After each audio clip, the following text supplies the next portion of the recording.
Bom, então muito bem, continuando agora com esse próximo vídeo, então a gente tem então que é importantíssimo que você crie uma descrição para a página de resultados do Google, que complemente essa informação do título. Perfeito?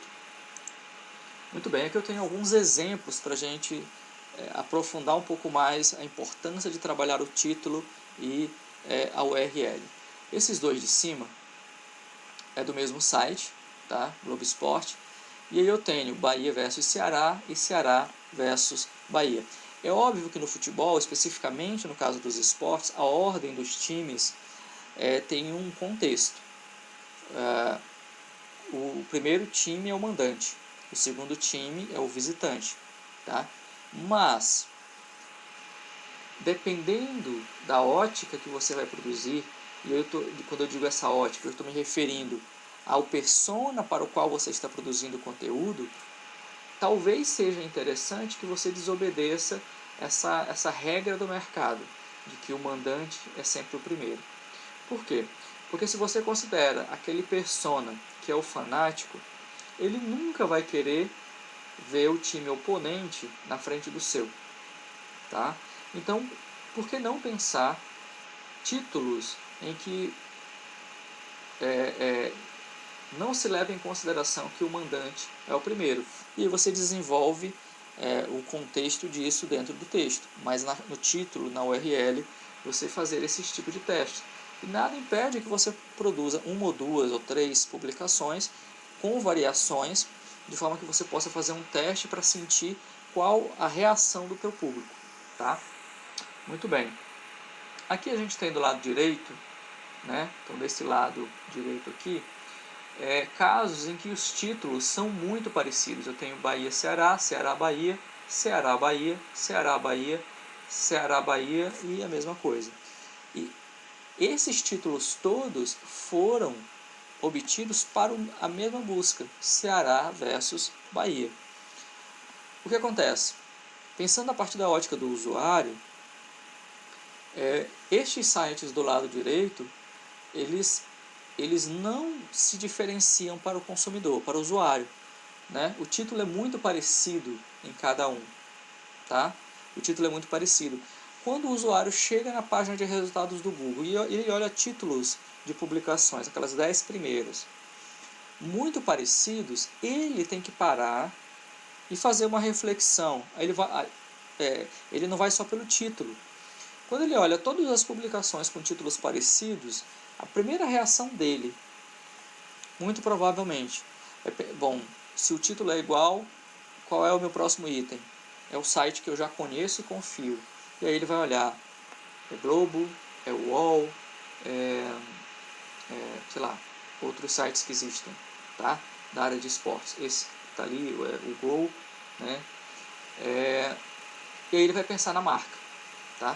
Se ele já não é uma pessoa que procura por marca, que não é o caso aqui essa busca, ela foi feita só pelo nome dos times. Então a gente parte do princípio que o site não é a principal coisa que o usuário está buscando. Porque se o site fosse a principal coisa que o usuário está buscando, ele já digitaria Bahia versus Ceará, Globo Esporte. Bahia versus Ceará, UOL. Tá certo? Que não é o caso.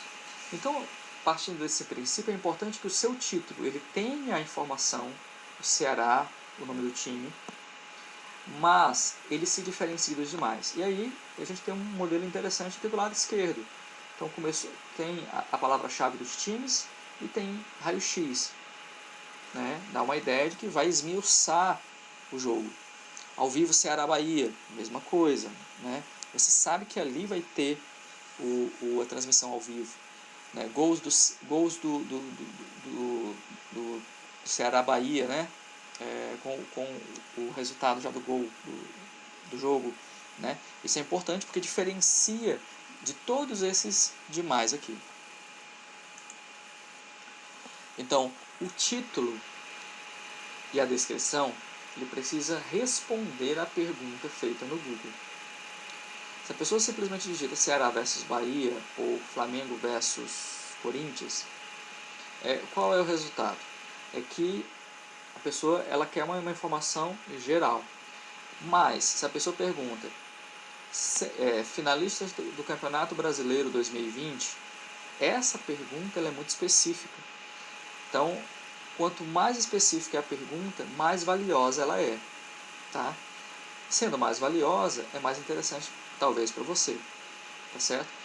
Se você, quando você contrata, ou quando você mesmo faz um trabalho de SEO, que você identifica quais são as palavras que o mercado busca, que os usuários buscam, né? Existem ferramentas, tanto gratuitas como pagas, que você consegue identificar as buscas que o mercado faz, que os usuários fazem. Você pode produzir conteúdo para atingir essas palavras, tá certo? E aí ser mais assertivo. A outra coisa é que, assim como você tem livres 60 caracteres para produzir o título, você tem até 150 caracteres para convencer o leitor na descrição. É óbvio que você não precisa utilizar essas 150 caracteres. Por quê? A gente vai falar logo mais de gatilhos. Se você aplicar um gatilho certeiro, você pode usar bem menos palavras e atingir um efeito muito bom. E aí, falando em gatilhos, a gente tem esses aqui são os mais interessantes. Desses aqui tem 2 que são os principais, assim, com mais resultados que todo mundo garante, né, que todo mundo experimenta.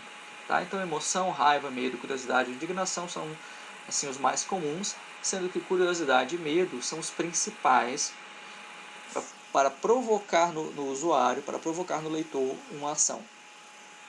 Por exemplo, se você tem uma publicação, né, se você tem uma publicação em que simplesmente diz o seguinte,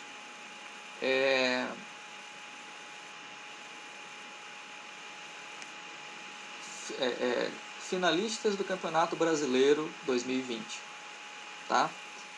Esse título, ele é um título informativo, ele não está estabelecendo com o leitor uma relação de empatia, uma relação de sincronia de sentimentos. Ele não estabeleceu uma relação de emoção, nem de raiva, nem de medo, nem de curiosidade, nem de indignação. Mas e se o título colocasse um gatilho de sentimento? Por exemplo, ao invés de confira os finalistas do Campeonato Brasileiro 2020, o título fosse: você não vai acreditar nos finalistas, em quem são os finalistas do Campeonato Brasileiro 2020. Ou seja, o você não vai acreditar é um gatilho de curiosidade muito interessante. Porque a pessoa, não, como assim? Você provoca nela um start, uma reação. Se você conseguir acertar exatamente o sentimento que toque a maioria dos seus usuários, o usuário vai esquecer o site concorrente e vai acessar o seu. Tá? Então a sua taxa de cliques, o seu CTR, ele tenderá a aumentar. Tá?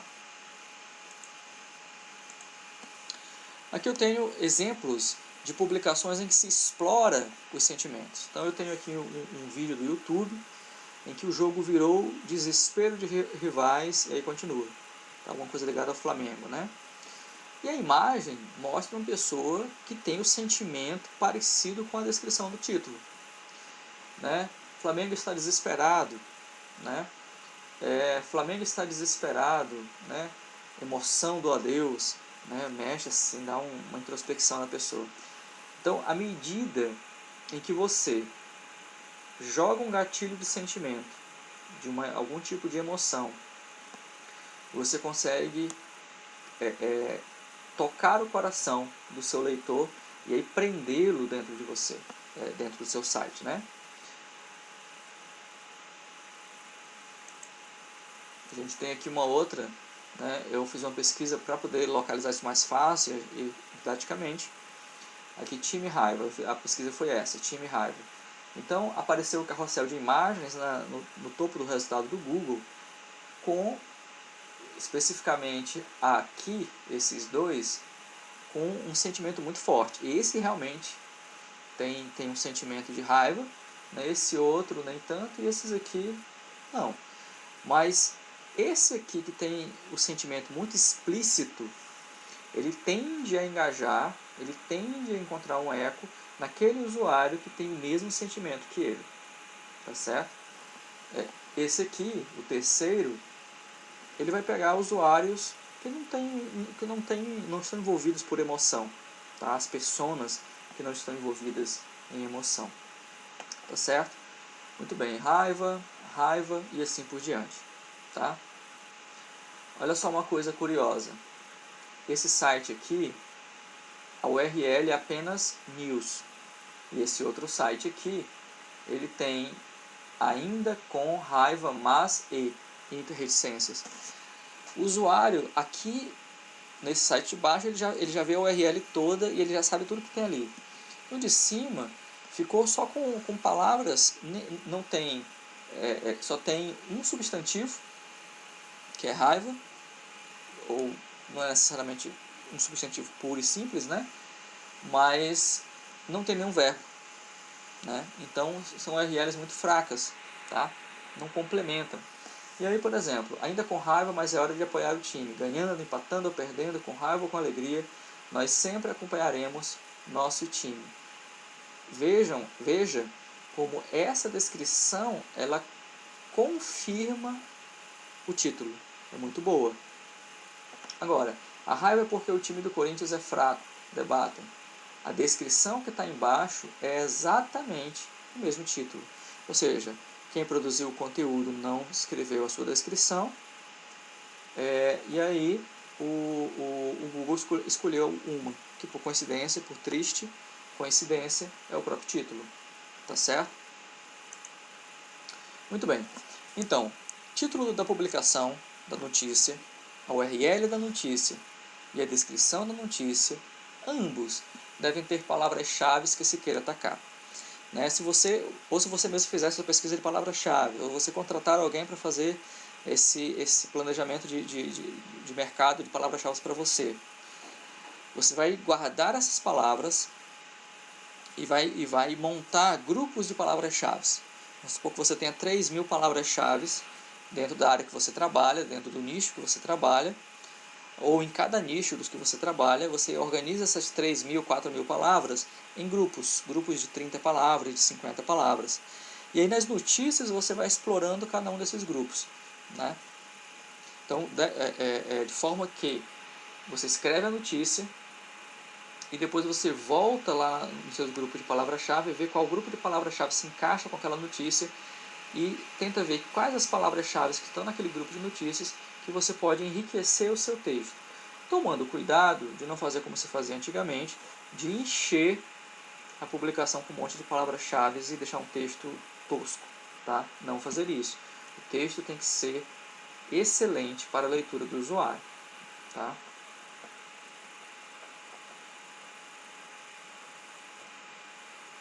Tópicos de conteúdo.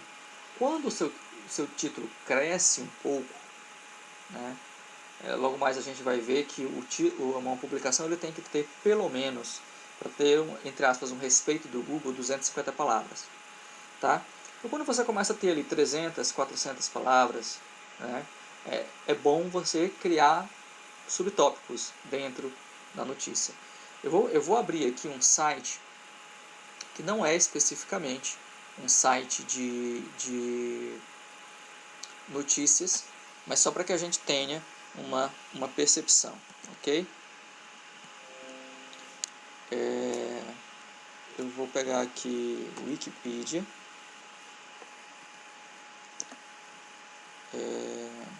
economia, tá?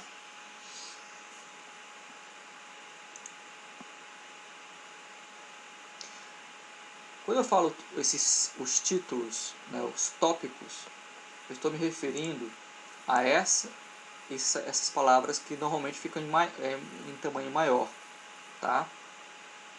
Essa aqui, tá? Acabou não saindo em português, mas tudo bem, tá? Então essas palavras maiores aqui, elas estão, ela não é só um negrito e uma letra maior, ela tem uma marcação indicando que ela é um título, um tópico, tá?